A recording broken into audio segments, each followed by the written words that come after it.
રાત્રોમાં જેવો સમય મળ્યો કે જે એક સમય એવો છે કે જેમાં આપણે જાતને ઓળખી શકીએ એવો એક સમય આપણને મળે છે. તો એ સમયને પામીને આજે એક વિશેષ વાત આપણે કરવી છે અને એ વાત છે માય ડ્રીમ. એટલે ડ્રીમનો અર્થ શું થાય?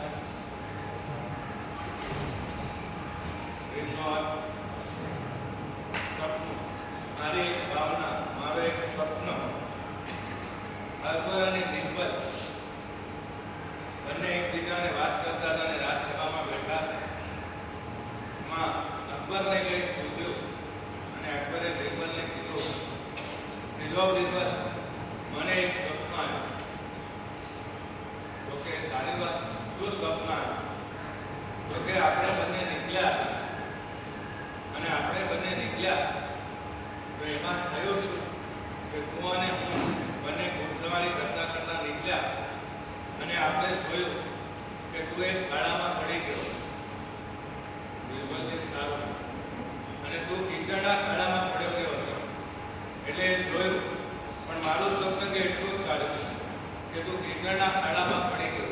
એનાથી આગળ મારી આંખ ખુલી ગઈ અને હું જાગી.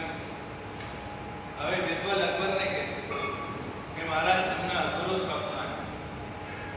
એવું જ કઈ સ્વપ્ન મને પણ આવ્યું, પણ મારું સ્વપ્ન તમારાથી પણ આગળ છે.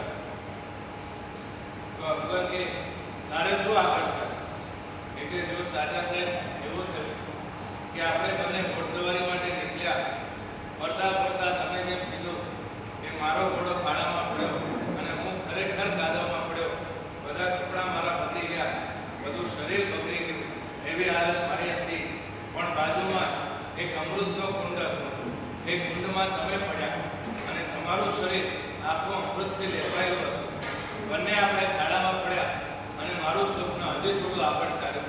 અકબર કે હવે આગળ શું થયું? તો કે હું ખાડાથી બહાર નીકળ્યો અને તમે ખાડાથી બહાર નીકળ્યા. આપણે બંને એકબીજાને મળ્યા, પણ મળ્યા પછી એવું થયું કે હું આપને ચાટતો હતો અને આપ મને ચાટતો.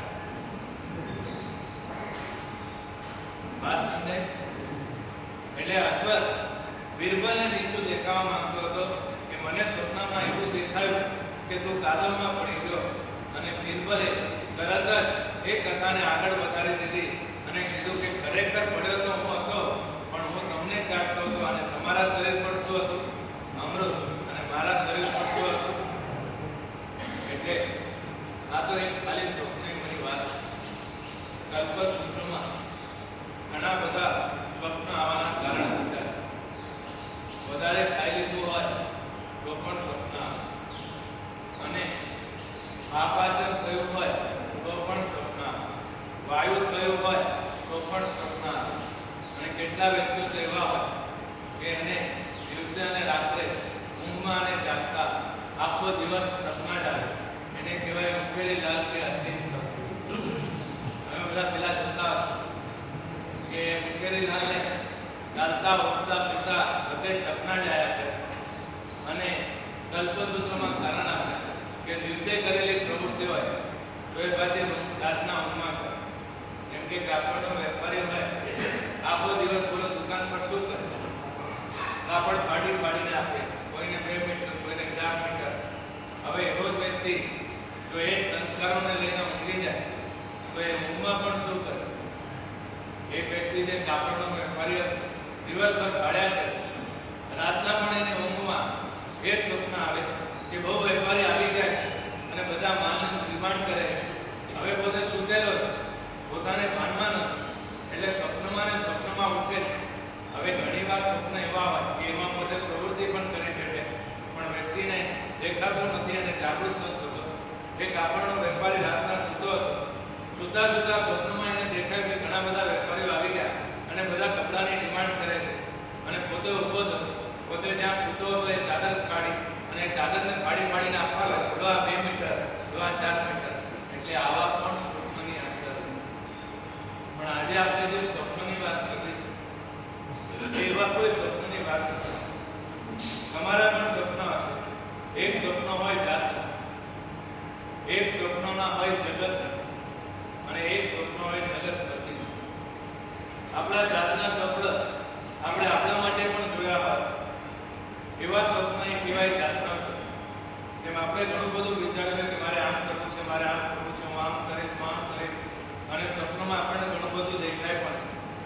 એ છે પોતાના માટે જોયેલા પોતે સ્વપ્ન, અને એક છે જગતના સ્વપ્ન. એટલે આપણો જે પરિચિત વર્ગ છે, આપણો જે ઉપકારી વર્ગ છે, આપણા જે માતા પિતા છે, આપણા જે ગુરુ ભગવંતો છે, એને આપણા માટે કંઈક વિચાર્યું હોય, એ છે જગતના સ્વપ્ન. જે માતા પિતાઓ દીકરા માટે વિચારતા હોય કે મારો દીકરો મોટો થઈને આમ હશે, બરાબર, તો એ છે જગતના સ્વપ્ન. અને એક છે જગતપતિનું સ્વપ્ન. એટલે પરમાત્માએ આપણા બધા માટે એક સ્વપ્ન જોયું હશે. હવે બોલો સ્વપ્ન કયા? આપણે આપણા માટે જોયેલું સ્વપ્ન અગત્યનું, ઉપકારી અને ઉત્તમ તત્વોએ આપણા માટે જોયેલું સ્વપ્ન અગત્યનું, કે પરમાત્માએ આપણા માટે જોયેલું સ્વપ્ન અગત્યનું?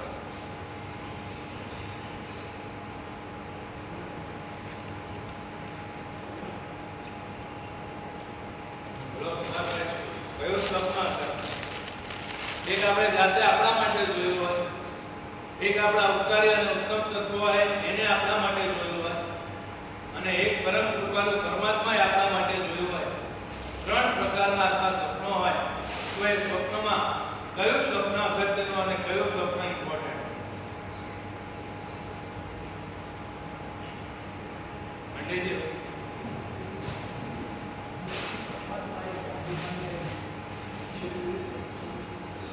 તમે બોલવા બધું બોલો છો, તો ભાઈ કયો સ્વપ્ન અગત્યનું લાગે?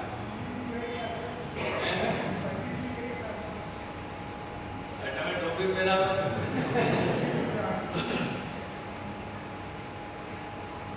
તમને ખબર છે સુરતમાં ડાયરી ચાલે છે? ડાયરી એટલે અહીંયા કોઈ સુરતમાં રહેલું છે, રહેલું નહીં? વિકેસીમાં ડાયરી ખબર હતી? વિકેસી વાળા ડાયરી ખબર છે? ક્રિકેટ શું ચાલે ત્યાં? ડાયરી એટલે શું? ત્યાં પૈસા આપે ને તો ડાયરી પર લખી નાખે, અને એ પાર્ટી જો ઉઠવાની હોય તો એ ડાયરી કોઈ બીજાને વેચી નાખે કે જો મારી તાકાત નથી હું વસૂલી શકું. એટલે એના 5 લાખની ડાયરી છે કે 10 લાખની ડાયરી છે, બોલ કેટલામાં ઉપાડવું? અને સામેવાળો જો કોચવાળો હોય કે આનાથી તો આપણે વસૂલી જ થઈશું, તો એ 5 લાખના 2.5 લાખ 2 લાખ પણ આપીને ડાયરેક્ટ 5 લાખની લઈને 5 લાખ પેલા પાસેથી વસૂલી. એટલે ન ખ્યાલ આવે તો ક્રિકેટભાઈ પાસે પછી સમજ. એટલે સુરતમાં અમે ચોમાસા કર્યા ત્યારે ખબર પડી કે સુરતમાં ડાયરી ચાલે, એટલે આ રીતનો એક અવાજ છે. પછી બોમ્બે આવ્યા, બોમ્બે પછી છે વર્ષો પછી આવ્યા, પછી મને લાગ્યું સુરતમાં પણ આ ચાલે ડાયરી, બોમ્બેમાં પણ કંઈક ચાલતું હશે. જેમ સુરતમાં લારી ચાલે તો બોમ્બેનો હરલો ચાલે, કંઈક ને કંઈક તો બધે ચાલતું જ હોય છે. એટલે મને લાગ્યું કે ડાયરી ચાલે તો અહીંયા પણ કંઈક ચાલવું જોઈએ. એટલે પછી ધીરે ધીરે ખબર પડી કે સુરતમાં ડાયરી ચાલે, અહીંયા ટોપી ચાલે. બધા એકબીજાને ટોપી પહેરાયા છે, એટલે બધાય કંઈક ને કંઈક ચાલતું હોય. એની વાત નથી કરવી, પણ મારી વાત એ છે કે 3 પ્રકારના સ્વપ્નો હોય. એક આપણે આપણી જાત માટે જોઈતા હોય. અહીંયા તમે બેઠા છો, તમે બધા પણ પોતાના માટે કંઈક લઈને બેઠા છો, પોતાના માટે પણ કંઈક વિચારીને બેઠા છો. પોતાના પણ તમારા પણ કંઈ ડ્રીમ હશે કે મારે આવું કરવું છે ને આવા ઘરમાં જવું છે, આવો મારો ફ્લેટ લેવો છે, મારે આવું કરવું છે, મારે ધંધો આ રીતે સેટલ કરવો છે, મારે મારા દીકરા માટે આ રીતે કરવું છે, મારે પરમાત્મા માટે આ રીતે કરવું છે. એ બધા તમારા ડ્રીમ એ જે પણ હશે એ તમારા પોતા, કેમ કે તમે તમારા માટે જોયેલા છે. એક હોય છે કે ઉપકારી અને ઉત્તમ તત્વે તમારા માટે જોયેલા હોય. જે મને દીક્ષા આપે તો મારા ગુરુ મહારાજે મારા માટે કોઈ સ્વપ્ન જોયો હશે. ભુવનમાનો મહારાજે રત્નસુંદરમાને દીક્ષા આપી તો એના માટે કોઈ સ્વપ્ન જોયું હશે. એટલે દરેક ગુરુ પોતાના શિષ્ય માટે સ્વપ્ન જોએ, શિષ્ય પોતાના માટે એક સ્વપ્ન જોએ, અને ગુરુ એક શિષ્ય માટે સ્વપ્ન જોએ. બંનેમાં ફરક છે. એક છે પોતાનું સ્વપ્ન અને એક છે ઉપકારી અને ઉત્તમ તત્વનું આપણા માટેનું સ્વપ્ન. એટલે કે આ 2 સ્વપ્ન થયા. અને ત્રીજું સ્વપ્ન છે પરમાત્માએ આપણા માટે જોયેલું સ્વપ્ન. આ 3 માંથી તમને અગત્યના કયા લાગે?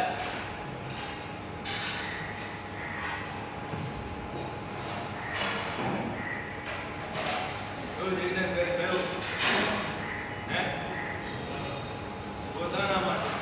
એટલે કયા સ્વપ્નને તમે પૂરા કરવાના પ્રયત્ન કરો?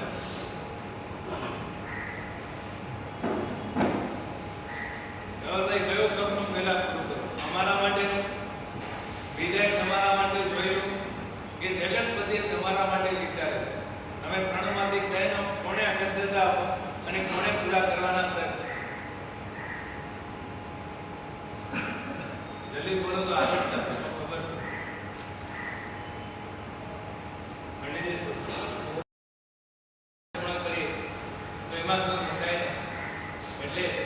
એક કવિએ બહુ સરસ લખ્યું કે પરમાત્મા પાસે જાય અને પરમાત્માને વિનંતી કરે અંદર હશે કે ખાંડ. પરમાત્મા હું તારી પાસે જે માંગુ એ મને મળી જાય તો એમાં કોઈ મોટાઈ નથી.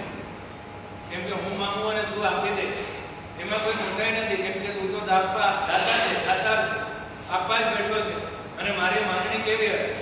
આવ તુચ્છ હશે. એટલે એ માંગણી મને મળી પણ જાય અને હું માંગી પણ લઉં તો એમાં કોઈ મોટાઈ નથી.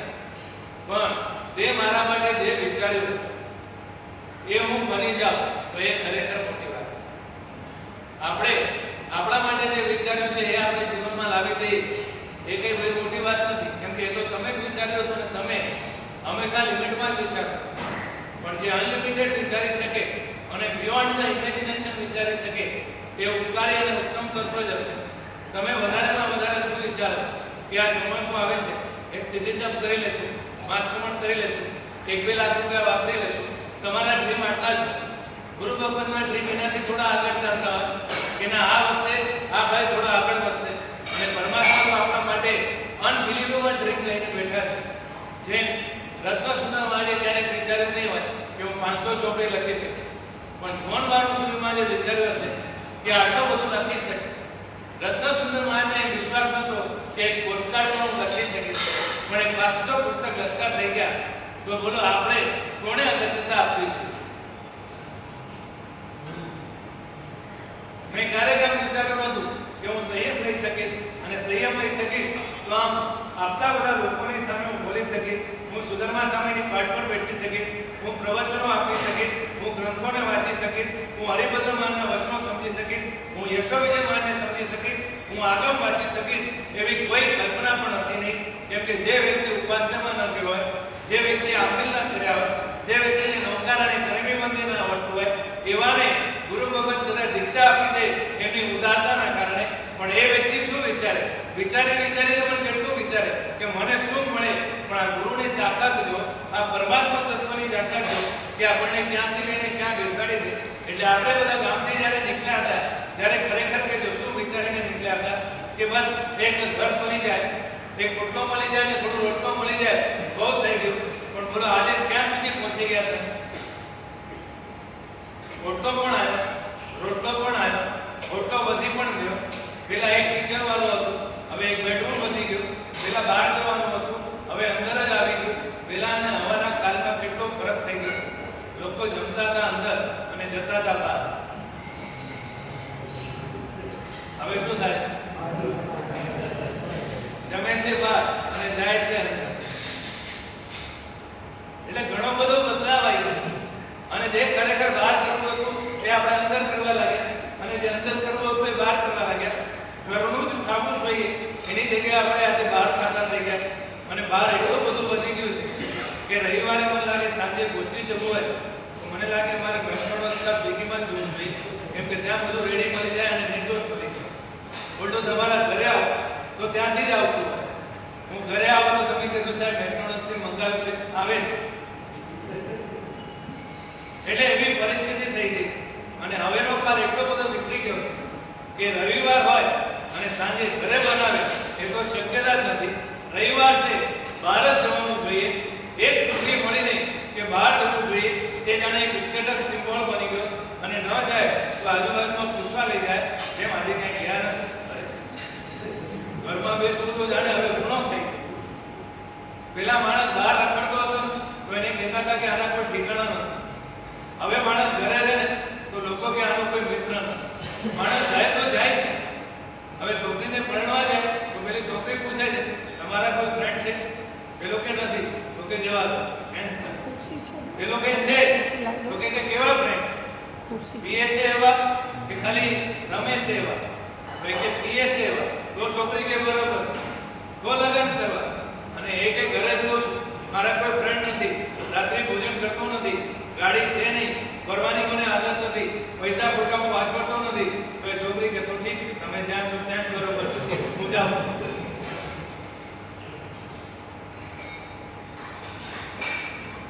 ક્યાં પહોંચી ગયા?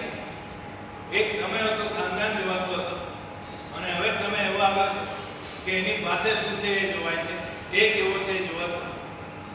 એની પાસે ગાડી છે, ધેટ્સ ઓકે. એની પાસે ફ્લેટ છે, ધેટ્સ ઓકે. એ માતા પિતાથી અલગ રહે છે તો સારું. અને ક્યાં સુધીના શબ્દો આવી ગયા, માતા પિતા સાથે હોય તો માતા પિતા માટેના માતા પિતા શબ્દો નથી વપરાતા, પણ એમ પૂછવામાં આવે છે ડસ્ટબિન ઘરે છે તો કેટલા છે? આ જીતુભાઈ ડસ્ટબિન એટલે શું? હે? તમને કેવી રીતે ખબર? તો આ કોણ પૂછે? કોણ પૂછે છે એ તો કહું છું. છોકરીઓ પૂછે છે. તો પહેલાની છોકરીઓ અને હવેની છોકરીઓ બદલાઈ કેમ? પહેલાનો એક કાળ હતો કે અમારા મારવાડીમાં તો પેલું ઘૂમટો કે ઘૂમટો, અને પહેલાના સમયમાં તો લગ્ન પણ કેવા થતા હતા, માતા પિતા નક્કી કરી દેતા હતા, છોકરા છોકરી એકબીજાને જોતા પણ નતા. અરે કદી તમે લગ્ન કર્યા ત્યારે જોઈને કર્યા કે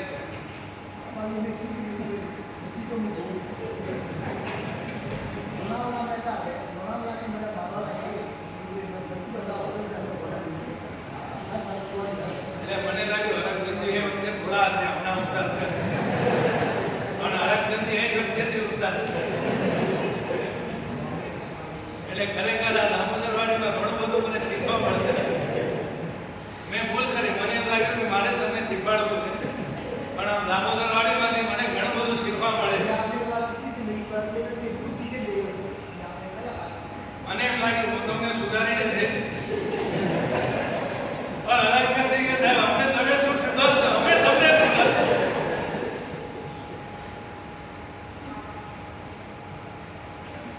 એટલે કાળ કેટલો બદલાઈ ગયો, સમય કેટલો પરિવર્તનશીલ થઈ ગયો. એ છોકરી કે જેના મોઢાથી આવાજો નથી નીકળતી, એ છોકરી આજે જોર લોકોની ચલાવે છે. એનું કારણ કે આપણે એમને છૂટ આપતા, અને એ છૂટ એક લિમિટથી જ્યારે છૂટ વધી જાય ત્યારે એ જે પરિવર્તન લાવે અને જે બેફામ બનાવે છે એ જ આજે આપણે જોઈ રહ્યા. આજે કોઈ છોકરીને ઘરે કામ કરવું નથી, બધી છોકરીને બહાર જવું છે, એટલે લગ્ન પહેલા જ કન્ડિશન મૂકી દે છે કે સર્વિસ કરવાની છૂટ હોય તો જ લગ્ન કરવાનું. કેમ કે એમને એમ જ લાગે છે, અને એને ભણવું પણ શેના માટે છે?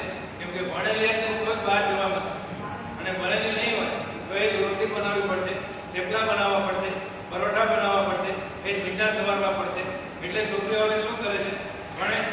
કેમ કે ભણી કોઈ હોય તો મીઠા સવારવા ના પડે, અને ભણી કોઈ હોય તો ઘરે કોઈ કઈ કહી ના શકે, અને કોઈ વધારે સાસુ કે તો કે રાખી લેજો ભાઈ, એનો જે પગાર હોય મને કહી દેજો, હું પગાર આપી દઈશ, તમારે કઈ ચિંતા કરવાની જરૂર નથી. લગભગ આવું છે,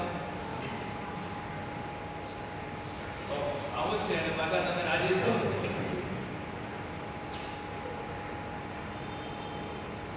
એક સમય કેવો હતો કે દીકરા માતા પિતા પાસે બેસતા હતા, વહુઓ માતા પિતાની સેવા કરતી હતી. અને આજનો સમય કેવો છે, દીકરાને પિતા માટે ટાઈમ નથી, વહુઓની તો વાત જ છે. એક સાસુ અંદર આવે તો બહુ રૂમમાં જાય, અને રૂમ બહાર આવે તો સાસુ બહાર જાય. ક્યારે મિલન થતું જ નથી, એવી પરિસ્થિતિ છે. અને આ ખાલી વાતો નથી, સત્ય હકીકત. હું હમણાં જ ત્યાં હતો, જગ્યાનું નામ નહીં લઈ શકું, પણ બોમ્બેની જ ઘટના છે. ત્યાં ઘરે ગુજરી ગયો, અને સાસુના હાથમાં આંસુ હતું. એવું કેમ શું થયું? તો કે સાહેબ શું કહું, અમે તરી ગયા અને અમે લઈ ગયા. થયું શું એ તો કહો, રડો છો કે તમારા ઘરમાં છો, તમારા ઘરમાં વરવા માટે આવ્યા છે, તમે વરાવો, પણ આમાં આંસુ કેમ? તો કે સાહેબ પરિસ્થિતિ એવી છે, ન કહી શકાય ન રહી શકાય. એવું થયું શું એ કે સાહેબ આ રૂમ બંધ છે ને, એમાં મારી વહુ ગઈ છે. મેં કીધું હશે, બોલાવી દો બહાર. સાહેબ એ બહાર, હું બહાર હતો એના, અને હું બહાર જાઉં ત્યારે જ્યાં, અને હું અંદર આવી ત્યારે પાછી અંદર રહી. મેં કીધું તમે એક ઘરમાં રહો છો કેવી રીતે? સાહેબ એ તો કહું છું, અમે એક ઘરમાં રહીએ છીએ, પણ ક્યારે અમારે મળવાનું થતું નથી, ક્યારે સાથે બેસવાનું થતું નથી, અને કદાચ સામે સામે ભટકાઈ પણ જઈએ તો એકબીજાને ઇગ્નોર કરીને નીકળી જઈએ. આવા આપણા સંસારની હાલત છે.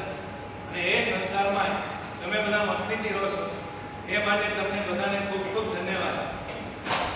અને આ સંસારમાં આવી પીડાઓ છે, રહીને પણ તમે તમે તમારું મોઢું હસતું રાખી શકો એ બદલ તો ખૂબ ખૂબ ધન્યવાદ છે કે આટલી પીડાઓ વચ્ચે, આટલી વેદનાઓ વચ્ચે, આટલી માનસિક તકલીફો વચ્ચે શરીરને ધનેશ રાખીને ચાલવું, વ્યવહારો બધા સાચવવા, બધાની સાથે મળવું, બેસવું, ઉઠવું એ ખરેખર તમે કેવી રીતે કરી શકો છો? અમે તો સંયમ લઈને બેઠા છે. માની લો અમારું જીવન કષ્ટમય છે, પણ માની લઈએ કષ્ટ કેટલું છે? ખાલી શારીરિક કષ્ટ. બોલો, માનસિક અમને કોઈ તકલીફ પડી?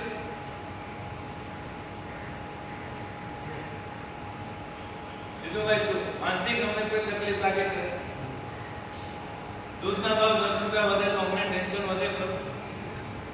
નહીં. બોલો, ગાડી બગડે તો અમને કોઈ ટેન્શન ખરું? ઈરાન અમેરિકા યુદ્ધ ચાલે તો અમને કઈ ટેન્શન ખરું? પણ તમે શારીરિક પણ કષ્ટો ભોગવો છો. અહીંયાથી સવારે બધા નીકળતા હશે, એક હાથ ઉપર લટકતો હોય અને એક હાથમાં નીચે ટિફિન હોય. સવારની રોટલી બપોરે 12-1 વાગે વાપરો તો તમારા અને અમારામાં ફરક શું છે? અમે પણ કોશી લઈને આવી ત્યારે પેલા બેન તો કે સાહેબ ગરમ ગરમ રોટલી છે. અરે ગરમ તો છે પણ પહોંચો ત્યાં સુધી તો ઠંડી જ થઈ જવાની. પણ છતાંય તમે વરાવો ત્યારે તમારા એવા ભાવો હોય કે સાહેબ ગરમ ગરમ છે, પણ ત્યાં પહોંચતા એ ઠંડી થઈ જાય. એવી જ રીતે તમને ગરમ બનાવીને આપનાર છે, પણ આપણે ગરમો જ એવા કર્યા છે કે 2 વાગે ઠંડુ જ વાપરવું પડે, ટિફિનનું વાપરવું પડે, અને કહેવાતું હોય કરોડપતિ પણ વાપરતો હોય ટિફિન. બોલો, એવી દશા છે, છતાં એ ટિફિનનું વાપરતા વાપરતા પણ તમને આનંદ છે. અને એમને એમ થાય કે એના કરતાં તો પાત્રામાં વાપરે તો શું ફરક પડે? બોલો જતીનભાઈ, શેમાં વધારે આનંદ આવે? ટિફિનનું વાપરો હોય કે પાત્રામાં વાપરો હોય? મંડીજી શું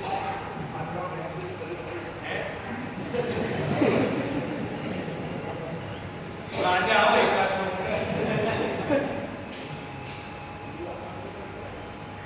અમારે ત્યાં હવામાં કઈ વાંધો નથી, પણ અમારે ત્યાં નિયમ એવો છે કે જે આવે એને દેવા દેવાય.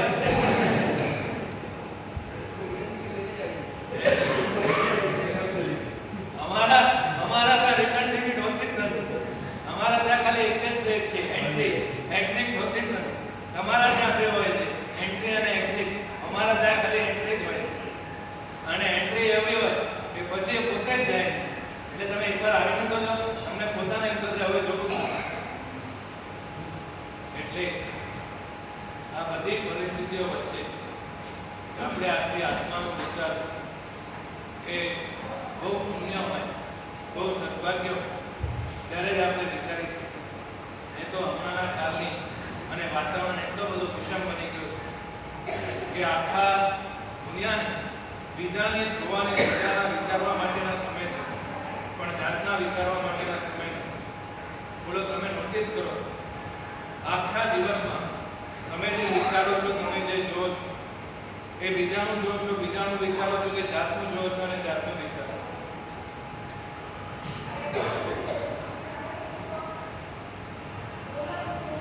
શાંતિથી વિચારીને કરો. આખા દિવસમાં જે વિચાર કરો છો, જે જુઓ છો, એ જાત માટે કેટલું વિચારો, જગત માટે કેટલું વિચારો, અને જુઓ છો તો જગતને કેટલું જુઓ છો અને જાતને કેટલું જુઓ? આ બે પ્રશ્નોમાં મારો શું જવાબ હશે? જાત માટે કેટલું વિચારે છે, જાત તરફ આપણે કેટલું જોઈએ છે, જગતનું કેટલું વિચારે છે અને જગત તરફ કેટલું જોઈએ છે? મોટા ભાગે મારું કઈ તરફ આપણી નજર હોય? જગત તરફ નજર છે. બોલો, જગતનું જોયા પછી આપણી સાથે આવવાનું તો જગતનું જોવું શા માટે? કે જે જોવાથી આપણી સાથે આવવાનું એની કોઈ ગેરંટી નથી.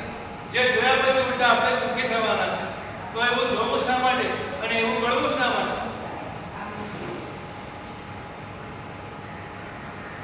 પણ આપણે નવરાય બેઠા હોઈએ તો વોટ્સઅપમાં કે ફેસબુકમાં જોયા કરીએ કે બીજો ક્યાં, અરે જાતનું કહું છું, બીજાને જોયો એટલે પાછો દુઃખી. એટલે આ વિષમ કાળ એવો મળે છે કે વ્યક્તિ પોતાના માટે, જાતના માટે કઈ વિચારી શકતો નથી. તો એમાં પરમાત્માએ આપણા માટે જે વિચાર્યું એ આપણે ક્યાં સમજીશું? એટલે આજે પરમાત્માએ પણ આપણા માટે એક સ્વપ્ન જોયું. આપણે આપણા માટે સ્વપ્ન જોઈએ અને એ સ્વપ્ન કદાચ પૂરા પણ કરીએ, પણ એ પૂરા કરવાથી પણ કંઈ મળવાનું નથી. કેમ કે આપણા સ્વપ્ન, આપણી વિચારસરણી, આપણી ઈચ્છા એટલી તુચ્છ જ હોય. એટલે નંબર 2, જગતે આપણા માટે સ્વપ્ન જોયું હોય તો એ જગતના તત્વ પણ કેટલા બધા જ્ઞાની નથી કે આપણા માટે એટલું બધું ઊંચું વિચારે છે. માતા પિતા હોય તો દીકરા માટે પણ ક્યાં સુધી વિચાર કરે? પેલા માતાને પૂછી લે, તમારા દીકરા દીકરી હોય તો તમે એના માટે શું વિચારો? જલ્દી બોલો. અને ક્યાં સુધી વિચારો? બોલો ફટાફટ. અરે દિવ્ય ત્યાં સુધી વિચારો, પણ વિચારો ક્યાં સુધી? એટલે શું વિચારો એના માટે? બોલો બોલો તમે ફટાફટ. અમે આપણી પાસે અડધા કલાકમાં તો પાર્ટીઓ ઉઠી ગઈ. બોલો જલ્દી બોલો. શું વિચારો છોકરાઓ માટે? છોકરીઓ માટે તમે શું વિચારો? હા જો હા શું જોઈએ? ગાડી બોલવા અવાજ. હજી શું વિચારો? ગાડી બોલવા બીજું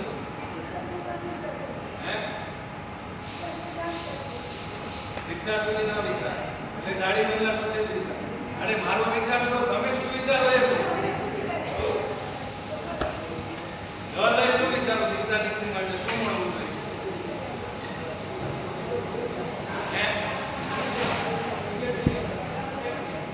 ભણી લે તૈયાર થઈ જાય એટલે તમારી ભાષામાં ભણી લે તૈયાર થઈ જાય ને સેટ થઈ જાય એનો અર્થ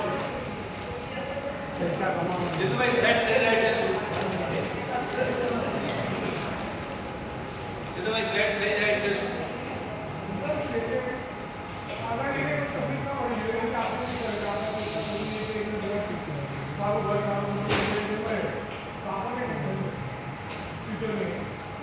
એટલે તમને ટેન્શન નહીં, પણ બીજાને ટેન્શનમાં નાખીને પાછું આપણે આમ વિચારીએ કે આપણને ટેન્શન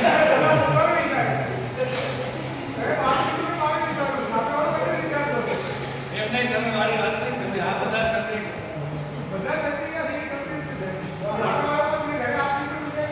પણ એક વાત તમે બધા એવું સમજો ને કે તમે બધા કેમ હશે એટલે કપડું માતા પિતા એમ વિચારે કે છોકરો થોડું કમાઈ લે, થોડું ભણી કરી જાય અને સેટ થઈ જાય, કોઈ છોકરી મળી જાય, લગ્ન થઈ જાય, બસ. પણ તમે એમ વિચારો છો કે સેટ થઈ ગયો, પણ એ પોતે મનમાં એમ વિચારતો હોય કે હું અપસેટ થઈ. કેમ કે છોકરી પહેલા એનું જીવન થોડું સેટ ચાલતું હોય, છોકરી મળે પછી એ અપસેટ થઈ જાય. પહેલા એનું જીવન ઉત્પન્ન હોય, પછી એનું જીવન રણ બની જાય, અને રણ બન્યા પછી પણ તમે એમ વિચારો મારો છોકરો સેટ થઈ ગયો. એટલે મેં કીધું ને, આપણે કેટલું વિચારીએ છીએ, બહુ તુચ્છ વિચારીએ છીએ. આપણે પોતે જે પરિસ્થિતિમાંથી પસાર થઈ રહ્યા, આપણે એક કામમાં જઈએ તે તૂટે છે, છતાંય આપણને એવું લાગે છે કાલે બધું ઠીક થઈ જશે. એવી રીતે આપણે છોકરાઓનું પણ ખાલી એટલું જ વિચારીએ કે એને એક સારી છોકરી મળી જાય, કાં તો છોકરીઓ તો સારું ઘર મળી જાય, અને એ બધું મળી ગયું, બસ એ સેટ થઈ ગઈ. પણ ખરેખર તમે એને સેટ કરી કે તમે એને અપસેટ કરી? ક્યારેક ગાંધીજીને પૂછ્યું છે ખરું કે દીકરા તને ભણાયા, તારા લગ્ન કર્યા, આજે તું ત્યાં જઈને સેટ છે કે અપસેટ? બોલો, લગ્ન કર્યા પછી આવું ક્યારે પૂછ્યું ખરું?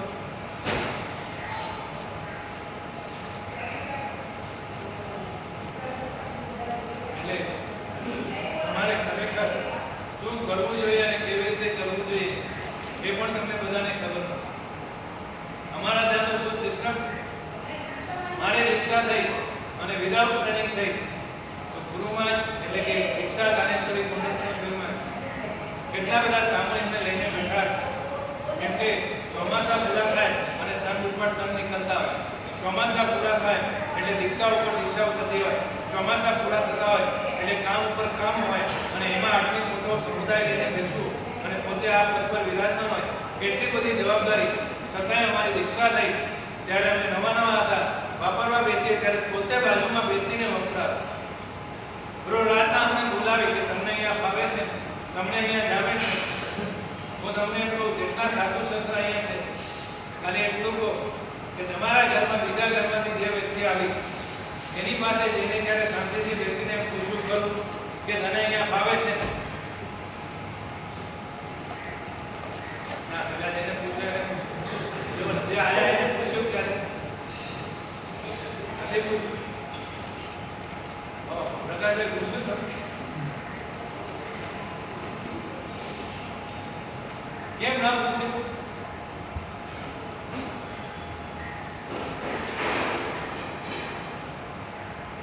ભાઈ કેમ?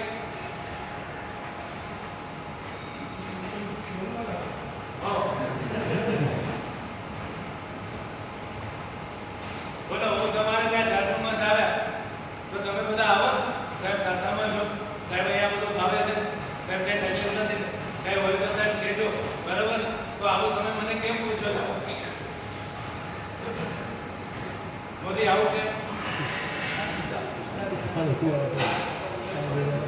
અરે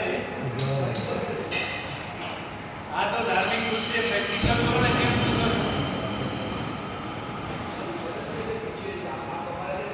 બરાબર પણ કેમ પૂછો છો?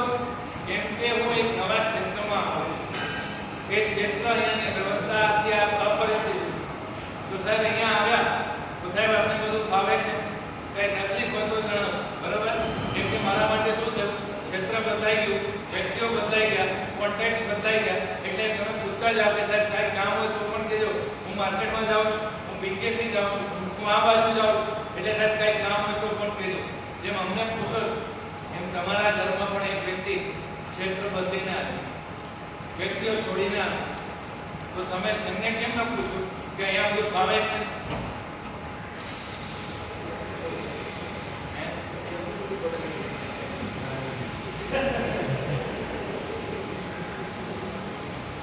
તમને પ્રોબ્લેમ એનું કારણ શું ખબર કે તમે એને પહેલા પૂછ્યું નહીં માટે. એટલે આ બધી જો આપણી છે, મને એમ લાગે કે હું બહુ ઊંચું તત્વ આપી રહ્યો છું. મને લાગે હજી પાયા પર જવાની જરૂર, પણ ઠીક છે, એ વાત ફરી ક્યારે કરશું. આજે પરમાત્માના સ્વપ્નની વાત કરવી કે પરમાત્માએ આપણા બધા માટે એક સ્વપ્ન જોયું, અને એ સ્વપ્ન એટલે આ ડ્રીમ શબ્દમાં સમાયેલું છે. એ એટલે પરમાત્માનું પહેલું સ્વપ્ન આપણા માટે એ ડિયર મેન્ટર.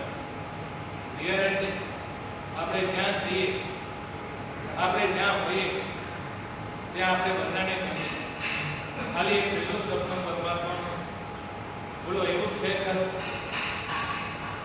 આપણે જે ઘરમાં રહીએ એ ઘરમાં આપણે એન્ટ્રી મારી અને બધાને ગમે એવું બને ખરું? આપણે જે ઓફિસમાં જઈએ એ ઓફિસમાં આપણે એન્ટ્રી થાય અને આપણો જેટલો સ્ટાફ હોય એ બધાને ગમે કે અમારા બોસ આવી ગયા એવું છે ખરું? આપણે પ્રતિક્રમણ કરવા ઉપાસનામાં જઈએ અને આપણે જઈએ અને આપણા બધા સાધકોને આનંદ થઈ જાય કે આજે આ પ્રતિક્રમણ કરવા આવ્યા, મજા આવશે. આપણે સામાયિક મંડળમાં જઈએ અને આપણે સામાયિક લઈએ અને સામાયિક મંડળના જેટલા હોય એ બધા રાજી થઈ જાય કે આજે આ વ્યક્તિ સામાયિક લેવા આવ્યો, મજા આવી જશે. બોલો આપણા જીવનમાં ખાલી આટલું જ કેમ?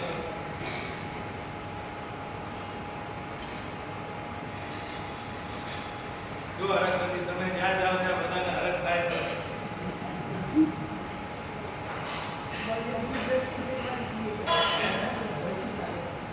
નહીં, હું જે પ્રશ્ન પૂછે એ વસ્તુ સુધી નામ હરખચંદી રાખી દેવું બહુ સહેલું, અને હરખચંદી પોતે હરખાતા જ હોય, પણ હરખચંદીને જે બોલે એ બધા હરખાય છે ખરા?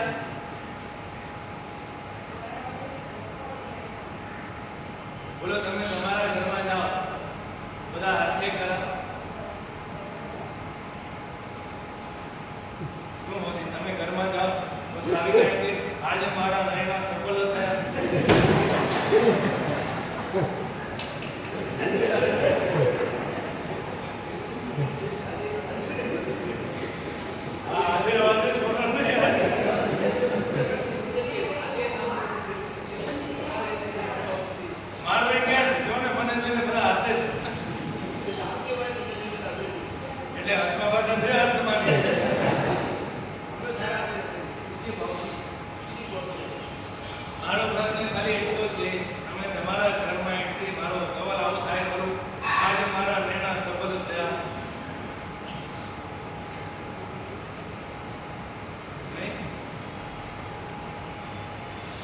આખી દુનિયાને જીતવાની વાત ક્યાં કરો?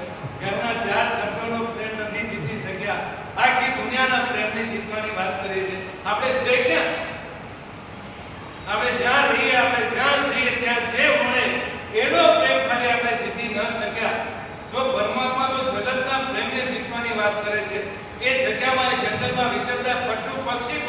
પ્રભુને પ્રેમ કરતા હતા એવા પરમાત્મા આપણને મળ્યા.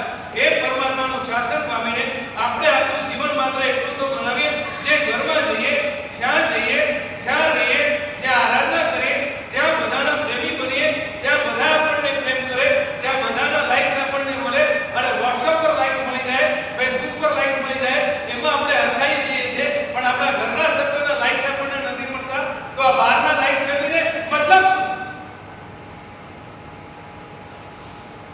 પેલે તૈયાર થઈને WhatsApp પર પોતાનો ફ્રેન્ડ ફોટો શેર કરે અને પછી એને લાઈક્સ મળે, લુકિંગ ગુડ, અને ઘરવાળાને પૂછે કેવી લાગે છે.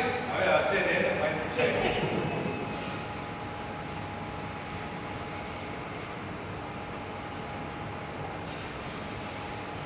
આપ પ્રેમ કેમ અને આપણે પ્રિય બની કેમ નહીં?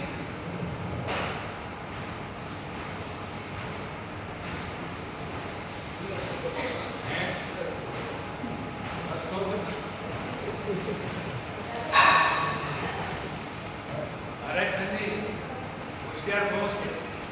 અરે સંજી આવું કે તમને કહું, અમારા ગુરુમાં પાત્રમાં તરીકે પછી સમુદાયની એક વ્યવસ્થા અને બધાને અલગ અલગ જવું. કોઈ સુરત બાજુ ગયું, કોઈ હૈદરાબાદ ગયું, કોઈ બોમ્બે છે, કોઈ હજી આગળ ગયું.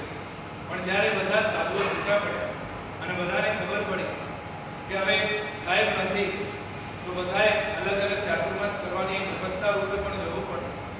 અને જ્યારે બધાનું છૂટા પડવાનું નક્કી થવા લાગ્યું, ત્યારે એક પરિવારના ન હોવા છતાં પણ બધાના હાથમાં આંસુ હતા કે હવે ફરી ક્યારે મળવાનું થશે, ફરી ક્યારે બેસવાનું થશે, ફરી ક્યારે આપણે સાથે વાપરશું, ફરી ક્યારે સાથે આપણે જોગો વગેરે કરશું. આપણે સાથે રહ્યા હતા, સાથે કેટલો સમય આપણે પસાર કર્યો, સાથે એકબીજા સાથે ભણ્યા, એકબીજા સાથે આરાધના કરી, એકબીજાની સાધનામાં સહાયતા કરી. હવે એ બધી વાતાવરણ ફરી ક્યારે મળશે? એટલે એ બધાની આંખમાં પાણી હતા.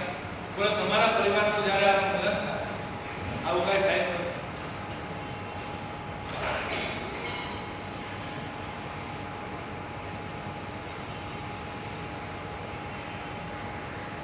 પરમાત્માને પામીને આપણે કર્યું, અને એવું નથી થઈ શકતું, એવું નથી. તમને એક ઘટના બતાવું. એક વ્યક્તિની એક જગ્યાએ ફેક્ટરી હતી, અને એની જે મટીરિયલ કે જેની ફેક્ટરી હતી એ એરિયામાં બધી ફેક્ટરી એક પ્રોડક્ટ બનાવતી હતી.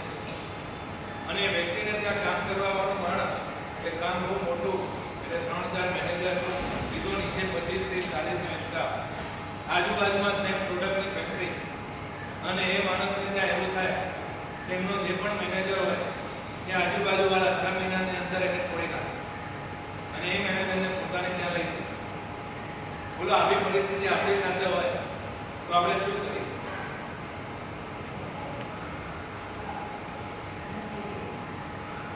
દિનેશભાઈ શું વિચાર?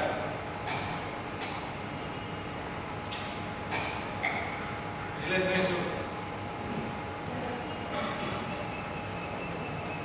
વિચારશું? કે બાજુવાળા આપણા જ હોય, આપણે જેમ જ આપણો પ્રોડક્ટ બનાવતા હોય, અને આપણી કંપનીમાં જેને આપણે રાખીને હોશિયાર કર્યો હોય, 6 મહિનામાં બાજુવાળો એને છોડીને લઈ જાય, ત્યારે આપણા ત્યાંથી જે જાય અને જે લઈ જાય એના માટે આપણા મનમાં શું વિચાર આવે? જતીનભાઈ, આવો વિચાર આવે? એ વાત પછીની, પણ આ જો ઘટના બને તો આપણને વિચાર શું આવે? દ્વેષ આવે ને, કે આ કેમ જાય છે અને પેલો કેમ લઈ જાય. બરોબર? હવે વ્યક્તિ શું કરતો હશે? આપણે બધા બિલીવ ન કરી શકીએ એવો એ વ્યક્તિ કરતો. એ વ્યક્તિને આપણે એમ સમજીએ કે આટલો મોટો ધંધો કરતો હતો, એને કઈ ખબર ન પડે. એને પહેલા જ ખબર પડી જતી હતી કે મારો આ મેનેજર હવે થોડા દિવસમાં જવાનું. છતાં એ વ્યક્તિ એવી રીતે એની સાથે વર્તન કરે કે એને ખબર પણ ન પડે કે મેં જે વિચાર્યું છે એને ઓલરેડી ખબર છે. અને જ્યારે એ 1-2 દિવસ પહેલા એમ કે સાહેબ મને નથી ફાવતું, મારે જવું છે, ત્યારે પેલો વ્યક્તિ આનંદથી એને કે કઈ વાંધો નહીં, ક્યારે જવું છે? અને પેલો કે એમ કે પેલો પણ હોશિયાર હોય તો નક્કી કરીને પગાર મળે, દિવસ પૂરું થાય ત્યારે જ જવાનું, કેમ કે વચ્ચે લઈ જાવ તો પાછો પગાર અટકી જાય. એટલે એ બધા દિવસો પણ એવા જ નક્કી કરે. પણ છતાં એ વ્યક્તિને બધી ખબર હોય, એનો પગાર થવાનો હોય, એના બીજા દિવસે કે આજે મારે જવાનું, અને એ વ્યક્તિને ખબર હોવા છતાં એ વ્યક્તિ શું કરે, જે દિવસે એને જવાનું હોય એ દિવસે પોતાના આખા સ્ટાફને ભેગો કરે, એને હાર પહેરાવે, અંગૂઠે તિલક કરે, શ્રીફળ હાથમાં આપે, 1,000 એક્સ્ટ્રા આપે અને એને પાછું કે તું જ્યાં જવાનો છે એ મને ખબર છે, હવે જ્યાં જાય ત્યાં ટકીને રહેજે અને છતાંય ત્યાં કંઈ તકલીફ પડે તો મારા બાળના સારા માટે તુલા બોલો. આવું આપણે કેમ રાખી શકીએ? એક ગામવાળી ભાઈ આપણું છોડીને બાજુમાં કામ કરવા જાય તો બોલો કેટલું આપણે કહી દઈએ, એને સંભળાવીને એ ભાઈને સંભળાવી, અને આ વ્યક્તિને ખબર હોવા છતાં એ વ્યક્તિ એક મહાત્માને મળવા ગયો અને મહાત્માએ સહજે પૂછ્યું, તમને કંઈ થતું નથી? સાહેબ કર્મો છે અને હું તો મારી જાતને બહુ ધન્યવાદ કે મારે ત્યાં શીખેલા વ્યક્તિની એટલી બધી ડિમાન્ડ હોય કે આજુબાજુવાળા એને બોલાવે, મારા ત્યાં આવે સાહેબ ત્યારે એનો પગાર માત્ર 10,000 રૂપિયા હોય, પણ 6 મહિનામાં એની વેલ્યુ એટલી વધી જાય કે એનો પગાર બાજુવાળો 20,000 આપે, તો સાહેબ મને તો લાભ જ મળે, એનો હું 10,000 આપું છું, બાજુવાળો એને 20,000 આપે, એટલે સાહેબ હું રોજ નવા બોલાવતો અને સામેથી કહું કે બાજુમાં જ આ 20 મળે, બોલો આવો તાકાત આપણી પાસે છે. અને તમે નહીં માનો એ કે સાહેબ ભલે મારા માણસો જતા પણ સાહેબ પરમાત્માની કૃપા એટલી છે, મારો એક માણસ જવા માટે ડિમાન્ડ કરે અને 2 માણસ સામેથી, અને સાહેબ આટલા માણસો મારા ગયા હોવા છતાં પણ મારો ધંધો આ સુધી વધ્યો છે ત્યારે ઓછો નથી. પ્રેમ આપણી પાસે છે ખરો, એટલે પરમાત્માની આપણા માટે જોયેલું સ્વપ્ન અને સ્વપ્નની પહેલી કન્ડિશન ડિયર, અને ડિયર બનવામાં બીજું કંઈ કરવું, ખાલી થોડું છોડવું પડે, થોડું ચલાવવું પડે અને થોડું એડજસ્ટ કરવું, બીજું કાંઈ થતું નથી. દેરાણી જેઠાણીમાં બોલો તકલીફ શું હોય, જે ઘસી જાય એને યશ નથી મળે અને જે નથી કરતાથી એને યશ મળે. વાસણ જેને ઘસ્યા હોય એને કે આને કાંઈ નથી કરે, અને જેને વડા કર્યા હોય એને કે આ તો કેટલું કરે, એટલે પછી બોલો શું થાય, પછી કામના બટવારા, પછી કે આને 4 તપેલા ઘસ્યા તો હું પણ 4 જ ઘસે, કેટલું બધું આપણે નીચા લેવલ પર આવી જાય અને એના કારણે ઘરનો તણાવ કેટલો બધો વધી જાય, ઘરના ખર્ચાઓ કેટલા વધી જાય, એક રસોડામાં ચાલતું હોય ત્યાં 2 રસોડા થઈ જાય, એક કામ કરવાવાળામાં ચાલતું હોય ત્યાં 2 કામ કરવાવાળા થઈ જાય, એકને ત્યાં ગાડી આવે એટલે બીજાને ત્યાં લાવવી પડે, એકને ત્યાં ગાડી આવે એટલે બીજાને ત્યાં લાવવી પડે, અને એમાં આ લોકોને તો કઈ હોતું નથી, ખાલી ડિમાન્ડ જ કરવાની કે એમને ત્યાં આવે તો આપણા ત્યાં કેમ નહીં, પણ જેને લાવવું પડતું હોય એને ખબર પડતી હોય કે એકને લાવવામાં શું થયું તો બીજી લાવશો ત્યારે શું થયું, પણ સદાય આ પ્રેમ નથી, એટલે એકબીજાની સંવેદનાઓ અને વેદનાઓની કઈ વિચારણા નથી, માત્ર ને માત્ર ડિમાન્ડ હતી. અને હવેનો કાળ ખરેખર બહુ વિકસી ગયો, દીકરાઓ માતા પિતાની કેપેસિટીની કઈ વિચારણા કરતા નથી. એક સમય એવો હતો કે દીકરા દીકરીઓ માતા પિતાને સમજતા હતા, એમની પરિસ્થિતિને સમજતા હતા. આજે તો દીકરા દીકરીઓ બેશકમ બન્યા છે. જો માતા પિતા એમ કે આપણી શક્તિ નથી તો દીકરો પાઠ કરીને જવાબ આપી દે તો પપ્પા આટલા સાલ માર્કેટમાં કર્યું, બોલો જ્યારે પોતાનો દીકરો બાપ સામે એવા શબ્દો વાપરે કે આટલા સાલ તમે માર્કેટમાં કર્યું છું, ત્યારે પોતાને એટલું દુઃખ થતું હશે કે ભાઈ હું 35-40 વર્ષ આ રીતે મજૂરી કરું છું, શેના માટે મજૂરી કરી? તારા માટે. અને એ દીકરો આજે બોલે છે કે બીજા 35-40 વર્ષ ધંધો કર્યો શું તમે આટલું ન કમાઈ શક્યા, અને એ આવો તો ક્યાં પહોંચી ગયો. ઓછા પૈસા એ નથી ને પોતાનું કોઈ આવા શબ્દો જ્યારે કાઢે ત્યારે જે દુઃખ થાય એ સેવાનું, એટલે ઓછા પૈસામાં વ્યક્તિ ચલાવી પણ ઓછા પ્રેમમાં વ્યક્તિ ચલાવવું, એટલે પ્રેમ આપવામાં આપણે હંમેશા માટે આપણી તાકાત પ્રેમમાં તો કેમ ઓછી પડે, અને પ્રેમ આપવામાં આપણે કંઈ કરવાનું નથી, પણ છતાંય આપણે પ્રેમના ક્ષેત્રે પણ કંજૂસ બનીને બેઠા. બોલો તમે 3 વાર વાટકી બાજુવાળાને ત્યાં મોકલો અને ત્યાંથી વાટકી ના આવે તો 4થી વાર મોકલો કરો.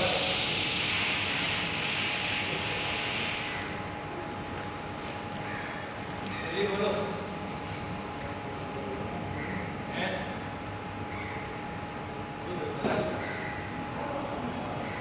3 વાર વાટકી ફોડીને ત્યાં મોકલી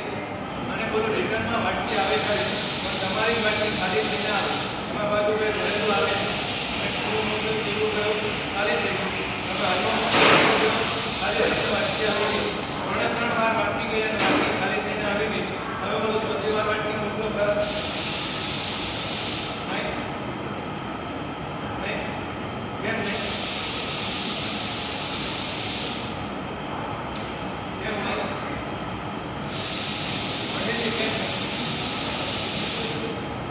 बाटी मोकले थे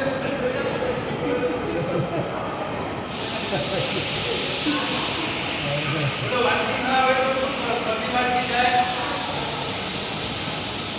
अरे जल्दी बोलो जाए कि ना जाए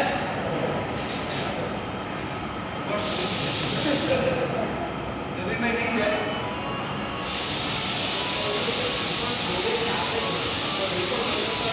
कौन हमने रोज बाटी मोकल हमारा तरफ से आपसे जल्दी करो ओए बाजार अंदर देखो खुद हमारा वस्ताना हमने आपको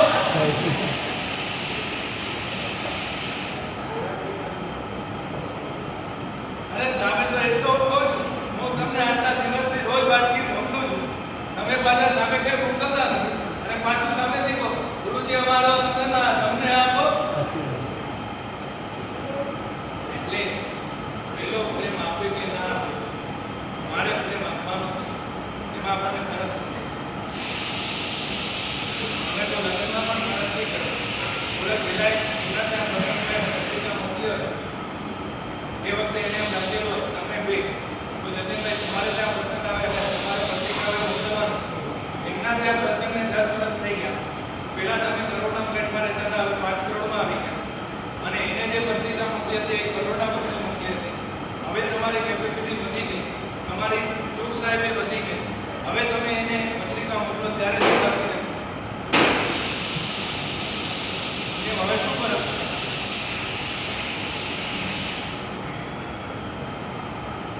લગાને હવે શું ફરક શું હે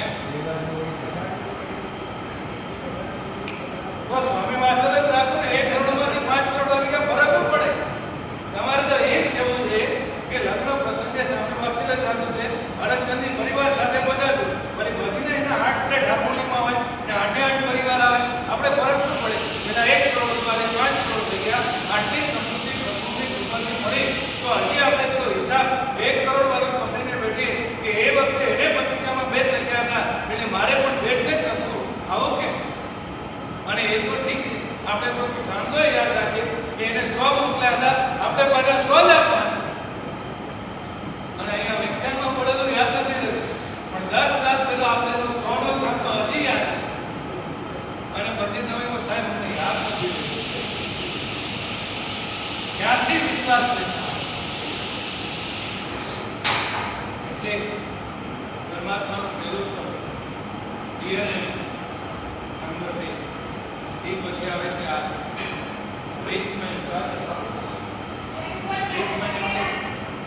સંપત્તિથી રીચ મેન બનવાની વાત પણ સંપૂર્ણથી આપણે એવું કોઈ આપણામાં ગુણ ખરો મેં પહેલા પણ કીધું કે જેના માટે પરમાત્મા અને ગુરુને આપણા વખાણ કરવાની ઈચ્છા છે એવો આપણી પાસે કોઈ ગુણ ખરો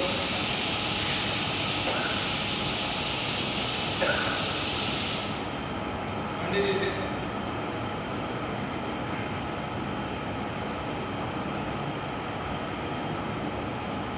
તમને ખબર હોય તો પહેલું તારા શેઠનું નામ કોણે બનાવ્યું છે ખેરમંદી અપમાની પરિવાર અને એમનો મોટો દીકરો એક ખુન્ના ક્ષેત્રે કેટલી સમૃદ્ધિ લઈને બેઠા હતા કે પોતાનું ગામનું નહીં બીજા ગામનું કોઈ પણ વ્યક્તિ એમના બારણે જાય નંબર 1 ખાલી હાથે તો આવે અને નંબર 2 એના ત્યાં જમાડ્યા વગર નાસ્તો કર્યા વગર પાછો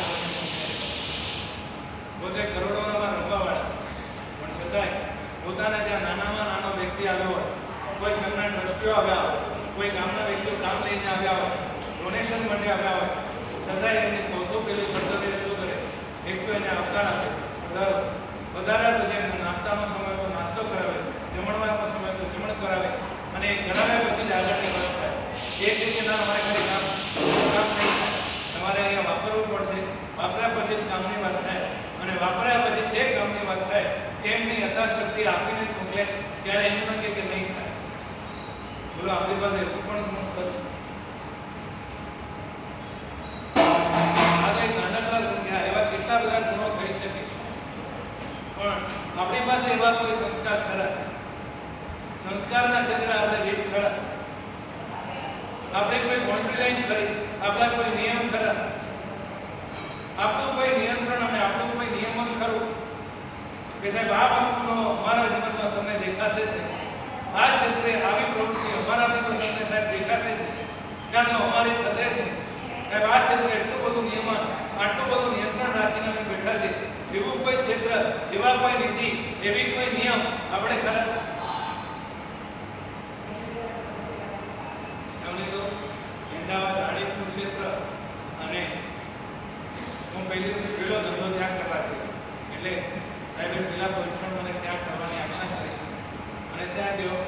પરીક્ષણના વિજ્ઞાન થયા અને ત્યાં એક સર્જિકલ વાળા ભાઈ હતા અને પેલા દિવસે વાત ચાલે કે આપણા પોઝિશન અને આપણી દુકાનો બંધ ન કરી અને બીજાને કતલખાના વગેરે બંધ રાખવાની વાત કરી અને એ ભાઈને એ વાત પહોંચી અને એને તરત મારી પાસે સાહેબ આપી દો કીધું શું સાહેબ 8 દિવસ દુકાન બંધ. આપણે કીધું તો શરૂઆત મેં જ કરી અને સર્જિકલની એની દુકાન અને સર્જિકલની દુકાનનું શટર પાડી દીધું. 4 ભાઈઓ અને 4 ભાઈઓને ફોન કરી દીધા કે હવેથી પ્રદૂષણમાં 8 દિવસ આપણી દુકાન બંધ રહેશે. અને આજે તો પહેલો દિવસ થયો હતો. બીજા દિવસેની સવારે એક હોસ્પિટલના મેનેજરને એમના પર ફોન આવ્યો કે કાલે સાંજે તમારી દુકાને આવવાનો થયો, દુકાન બંધ હતી, તો આજે ખુલે છે કે નહીં? અને પેલા ભાઈએ કહી દીધું કે ના, હવેથી દર વખતે પ્રદૂષણમાં 8 દિવસ અમારી દુકાન બંધ રહેશે અને આજે પણ બંધ છે અને આજે 6 દિવસ બંધ રહેશે. અને સામેવાળાએ કીધું કે મારે તો હોસ્પિટલમાં જે માલ લેવો હતો અને તમને ખબર છે કે તો જે માલ લઈ જાઓ તો કેશમાં જ લઈ જાઓ અને તમારા ત્યાંથી વાજબી ભાવ મળે છે, તો મારે આટલાનો માલ લેવો હતો, તમે દુકાન ખોલતા હો તો હું આવી જાઉં અને ઓર્ડર લખાવી જાઉં અને પેમેન્ટ આપતો જાઉં. પેલો ભાઈ કે તમારી વાત સાચી, અમે કેશ જ આપું છું એ પણ મને ખબર, તમારે જે માલ જોઈએ મારી પાસે છે પણ ખબર, પણ મારી દુકાન આજનો દિવસ લઈને હજી 6 દિવસ ખુલશે નહીં, 6 દિવસ પછી તમે આવો તો તમને માલ મળશે, એના પહેલાં કોઈ પણ કન્ડિશનમાં મારી દુકાનથી માલ મળશે નહીં.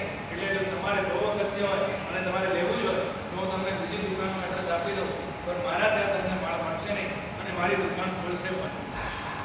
હવે પહેલાં પૂછ્યું કારણ શું? તો કે બસ અમારા શ્રેષ્ઠ દિવસો ચાલી રહ્યા છે, જેમ તમારા રોજા ચાલે એમ અમારા શ્રેષ્ઠ દિવસો ચાલે અને શ્રેષ્ઠ દિવસોમાં અમારા ગ્રુપમાં જે કીધું કે 8 દિવસ આપણે આ ધંધો ન કરીએ તો પગાર ફરક ન પડતો તો બંધ કરીએ. એટલે મેં આ વખતેથી નક્કી કર્યું છે અને મારી દુકાન હજી 6 દિવસ ખુલશે. બોલો આ તમારી આપણી હોય શકે? એ વ્યક્તિએ દુકાન ન જ ખોલી એટલે ન જ ખોલી.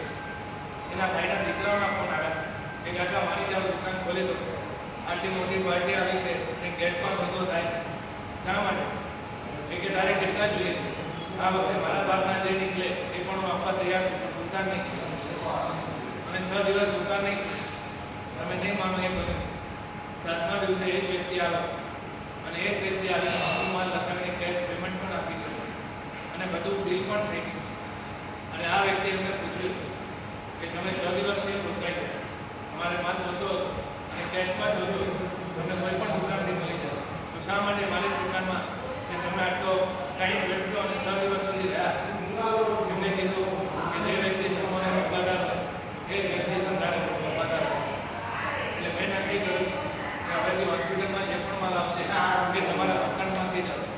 એટલે આ સોદો નહીં, આગળના બધા સોદા તમારી સાથે પૂરા ધર્મે રક્ષિત હતું.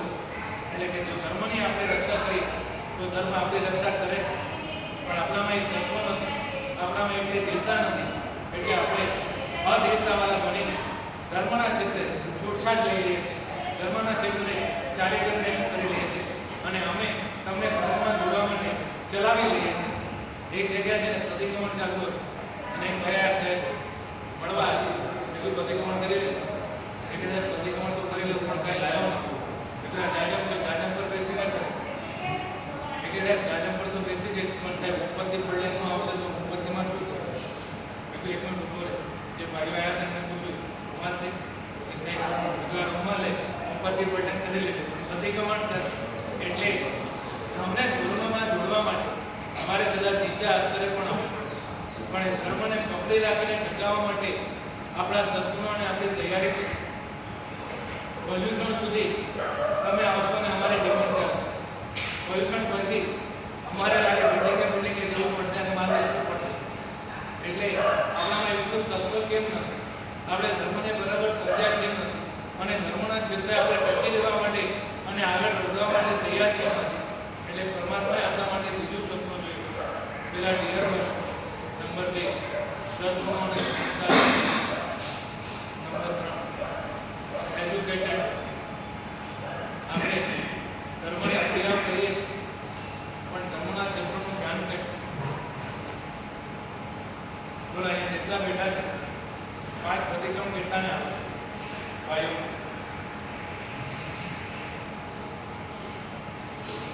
5 પ્રતિક્રમ. ખાલી 2 પ્રતિક્રમ. 2 પ્રતિક્રમ. 2 દેવતી પણ વાળા હાથ પૂજા કરો તો ખબર પડે ઘણા બધા કેટલા.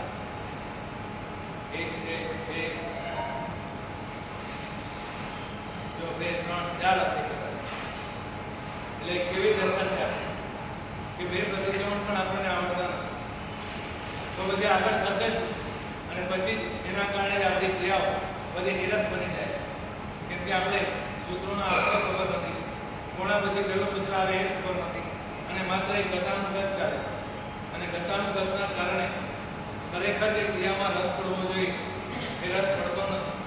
તમને ખબર જ હશે એક ગામમાં છે ને બહુ જૂની કથા છે, તમે બધા કદાચ સાંભળેલી હોય કે મહાત્મા વિહાર કરીને જતા હતા એક ગામથી બીજા ગામ. રાતના એક ગામમાં રોકાવાનું હતું અને એ ગામવાળા બધા વિનંતી કરવા આવ્યા કે સાહેબ તમે ગામે રોકાઈ જાઓ અને સવારે પ્રવચન આપો, સાંજે અમે બધા પ્રતિક્રમણ કરવા આવશું. 1 દિવસ આપો, અમને કોઈ આપવું નથી, બધા આવે છે ને બધા નીકળી જાય છે. તો પેલા મહાત્માએ કીધું વાંધો નહીં, તમારો એટલો બધો આપો હોય તો રોકાવા તૈયાર. 4-5 જણા જ આવ્યા.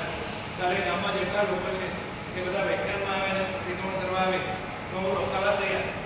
અને 5 ભાઈઓએ જવાબદારી લીધી કે સાહેબ જેટલા પણ હશે પણ તમે બહુ અપેક્ષા નહીં રાખતા, પણ 50-60 ભાઈઓ વ્યાખ્યાનમાં પણ તમને મળશે અને 50-60 જણા અમે પ્રતિક્રમણમાં પણ લઈ આવશું. પણ સાહેબ અમને કંઈ આવડતું નથી, બધું તમારે કરાવવું પડશે. એટલે મહાત્માએ કીધું કંઈ વાંધો નહીં, તમે બધા આટલા બધા આવતા હો તમને કંઈ વાંધો નહીં, તમે આવો અને હું તમને બધું કરાવીશ. એટલે સવારે બધા વ્યાખ્યાનમાં આવ્યા, ભાઈઓ પણ આવ્યા અને બહુ સરસ માહોલ બન્યો. વ્યાખ્યાન પૂરું થયું એટલે કન્ડિશન પ્રમાણે ઉપાસને આખો ભરાઈ ગયો સાંજે પ્રતિક્રમણ માટે. અને બધા ભાઈઓ તૈયાર થઈ ગયા, સાહેબ બોલો હવે શું કરવું? અને મહાત્માએ બધાને સામાયિક લેવડાવી. 1-2 જણાને આવડતું હતું, બાકી કોઈને કંઈ આવડે નહીં વિશે. સામાયિક પૂરી થઈ અને મહાત્માએ હવે કીધું કે જો હવે હું જેમ કરું ને એમ તમારે બધાએ કરવાનું, એટલે તમને કંઈ આવડતું છે. એટલે મહાત્મા સૂત્રો બોલ્યા પણ હું શ્રીરામ કરે એટલે બધા આમ થઈને કૌશક. હવે મહાત્માને છે ને પેટની બીમારી હતી, ક્યારેક ક્યારેક આવે એ હતી. અને ત્રીજા આવશ્યકની ઉત્પત્તિ પડલે ના આવી. ઉત્પત્તિ પડલે કરી એટલે બધાએ કરી અને મહાત્મા બેઠા બેઠા લાભ પડી ગયા અને ગુલાટી ખાવા લાગ્યા. એટલે બધાએ પડ્યા અને બધાએ ગુલાટી ખાવા લાગ્યા અને ગુલાટી ખાધી અને જોયું કે હવે મહાત્મા શું કરે.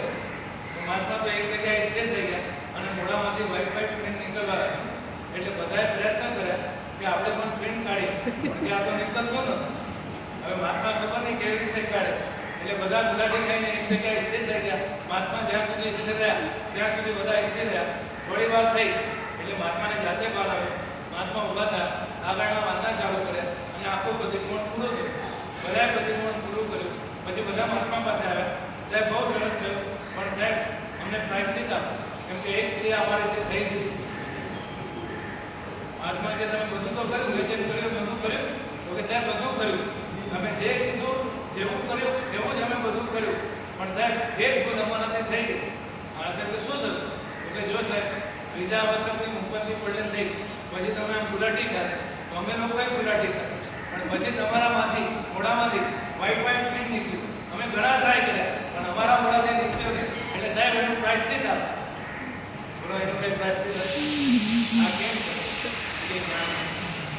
એટલે ખાલી એજ્યુકેટેડ બનવું એ છે સંસ્કાર વસ્તુનું જ્ઞાન, અને વેલ એજ્યુકેટેડ બનવું એ છે છે શાસન. એક છોકરી હતી, ઘરે રિઝલ્ટ અને ફર્સ્ટ ક્લાસ પાસ થઈ. એટલે મમ્મીને કે મમ્મી આજે હું ફર્સ્ટ ક્લાસ પાસ થયો, આજે તારું કામ બધું હું કરું. મમ્મી કે રહેવા દે, તારું કામ નહીં ખબર. ના મમ્મી શું કામ છે મને કે હું બધું આજે પટાઈ તો જો એક કામ કર, માર્કેટમાં જા અને ટમાટર લઈ આવ અને વોટરમેલન લઈ આવ. એટલે કે કેટલા ટમાટર લાવવા? કે 1.5 કિલો. વોટરમેલન મોટું એક જોઈને લાવ. કે સારું જઈ માર્કેટમાં ગઈ, ગાડીવાળો ઉભો, ટમાટર અને વોટરમેલન એટલે કલિંગર બંને હતા. એટલે એને પૂછ્યું ટમાટર શું ભાવ? એટલે કીધું આ ભાવ અને આ કલિંગર આ ભાવ. તો હવે શું કરવું? તો કે ટમાટરનો 1.5 કિલો લીધા, ક્યાં નાખું? આ થેલીમાં નાખું. પછી કલિંગર લીધું, ક્યાં મૂકું? આના મૂકો. અને શાકવાળો વિચારમાં પડ્યો. એ શાકવાળા પેલા છોકરીને પૂછ્યું, તમે ભણેલા લાવો, તમને કેવી રીતે ખબર? ના આજે કંઈક સારું થયું, અરે આજે ફર્સ્ટ ક્લાસ ફર્સ્ટનું રિઝલ્ટ આવ્યું. બસ બસ તો બરાબર.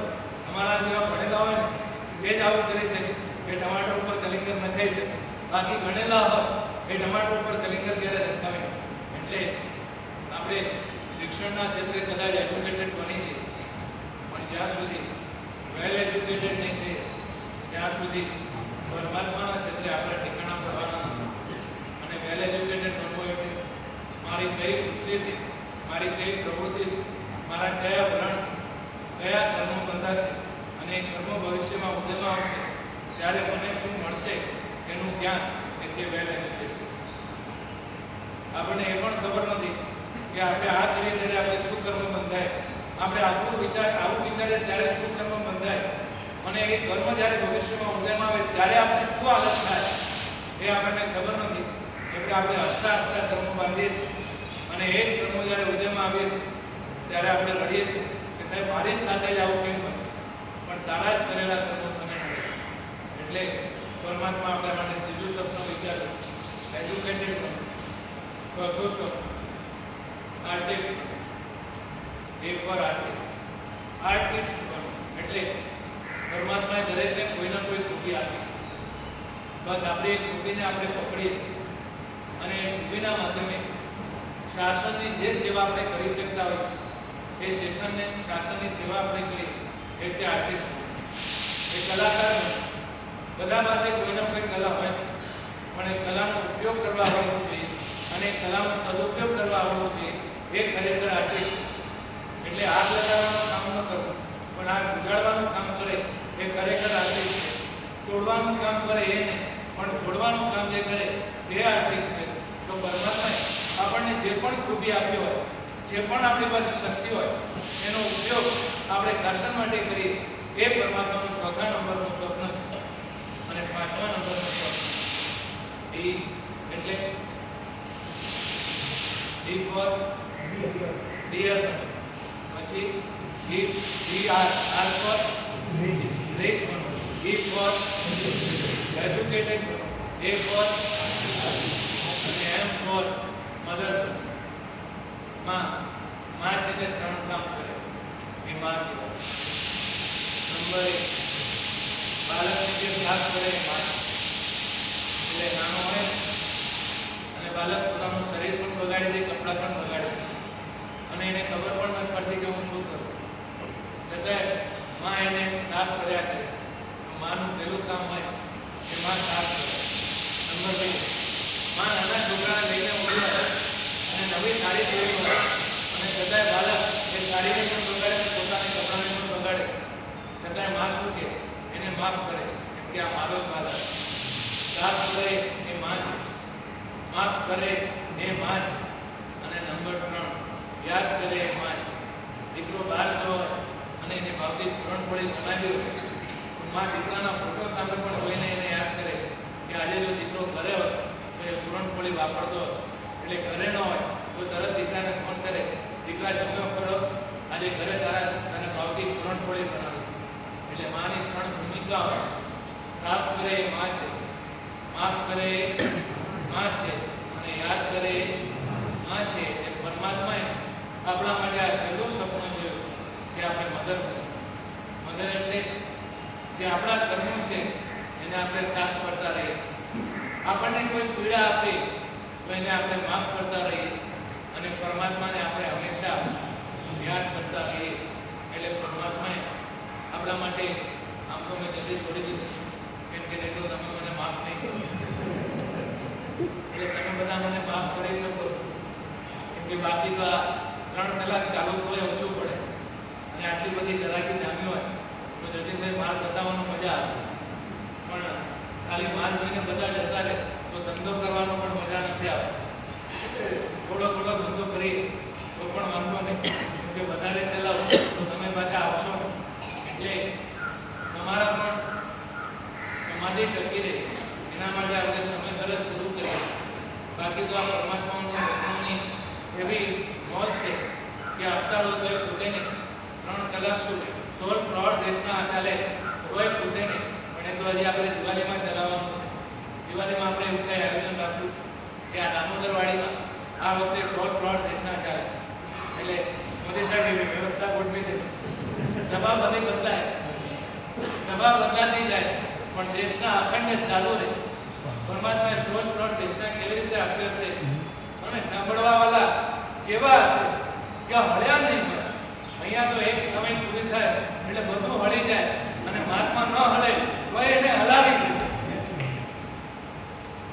હું એક ઠેકાણે હતો તો પ્રવચનની ધારામાં બહુ આગળ વધી ગયો એટલે ઘડિયાળ પણ નજર જાય ને હું જે ભાઈ સામે જોતો હતો ને એ વારંવાર મારી સામે જોયે અને જ્યાં હું એની સામે જોઉં ને એ સીધો યુટર્ન લઈને ઘડિયાળ સામે એને એમ કે સાહેબ મારી સામે જોવા કરતા હવે ઘડિયાળ સામે અને એક જગ્યાએ તો કેવો હતો ખબર છે એક બેન છે ને પેલી અલાર્મ વાળી ઘડિયાળ લઈ અલાર્મ અને એમાં અલાર્મ છે ને ફિક્સ 55 મિનિટ થાય ને એ તો ભાઈ એવી જ અલાર્મ ગોઠવી રાખે એટલે 55 મિનિટ થાય એટલે ઘડિયાળ વાળો એટલે એક ઈશારો સાહેબ ટાઈમ થઈ ગયો એટલે સમજ્યા અમારા માટે આટલું બધું તમે લોકો તૈયારી કરીને બેઠા એટલે તમને એવી કોઈ અસમાધિ ન થાય પણ એક આપણે નક્કી કર્યું કે પરમાત્માના શાસનને સમજવાના પ્રયત્ન કરીએ જ્યારે પરમાત્માનું શાસન પરમાત્માના વચનો એ બધું સમજાઈ જશે ત્યારે હવે જેમાં કંટાળો આવે છે એ કંટાળો નહીં આવે એમાં આનંદ આવશે એમાં મસ્તી લાગશે એમાં હરખ થશે